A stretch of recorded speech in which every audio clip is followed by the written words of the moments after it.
Donc, je me présente Simon Turcotte de l'entreprise Simon Turcotte Confiturier. Je vais vous raconter mes débuts au Festival des artisans de Sainte-Marceline. Les débuts d'entreprise, c'est la même chose. Donc, on recule en 2000. Jocelyne Binette des ateliers Rénal Simon m'invite à participer au Festival des artisans de Sainte-Marceline. Moi, je viens de terminer un cours en cuisine à Joliette. Donc, pour l'événement, ma mère avait un livre de confiture français de Christine Ferber qui a participé au Larousse des confitures. Puis moi, pour l'événement, j'ai créé 10 sortes de confitures. Donc, j'ai vraiment sorti des sentiers battus à ce moment-là. Déjà, j'avais mon plus gros vendeur, poire, vanille, pamplemousse. Donc, juste pour vous dire que c'était pas du tout un projet d'affaires, moi j'ai fait ça sur le poêle 4 ronds de la cuisine. Puis pendant 2-3 ans, j'ai fait des petits événements comme ça partout à travers le Québec. Aussi une chose importante dans l'histoire de mon entreprise aussi, moi j'étais sous le nom En robe des champs de 2000 à 2009.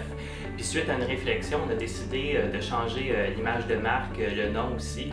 Donc depuis 2009, on a fait le lancement au métier d'art sous le nom Simon Turcotte Confiturier. On a même rehaussé notre graphisme. C'est là qu'on a fait aussi nos trios, 3 trios avec des gammes différentes.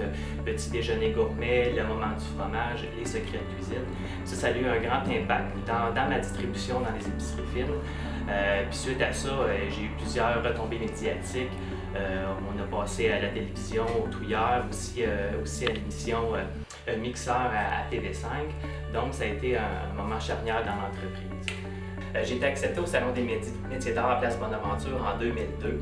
Puis suite à ça, ben là, les événements se sont enchaînés. J'ai commencé ma distribution moi-même dans les épiceries fines, les boulangeries artisanales. Ensuite de ça, en 2005, on a construit une petite boutique en annexe à mon atelier. J'ai commencé à faire de l'agrotourisme aussi. Je vais vous parler un peu de la confection de mes produits. Nous, c'est toutes nos créations. On fabrique nous-mêmes tous nos produits à l'interne. Moi, dans ma mission d'entreprise, je travaille principalement avec des fruits du Québec, de producteurs locaux ou d'ailleurs au Québec. J'aime beaucoup aussi travailler avec les fruits sauvages. Dans toutes nos confitures, on met un sucre de canne biologique aussi. Puis même si notre volume a augmenté depuis une douzaine d'années, on fait encore ça par petite quantité à la fois, pas plus de 3-4 kilos. Donc c'est pour ça qu'on goûte autant le fruit dans nos produits. Pour terminer, je vous invite à venir en grand nombre au Festival des artisans de Sainte-Marceline qui va se dérouler à l'étang du village.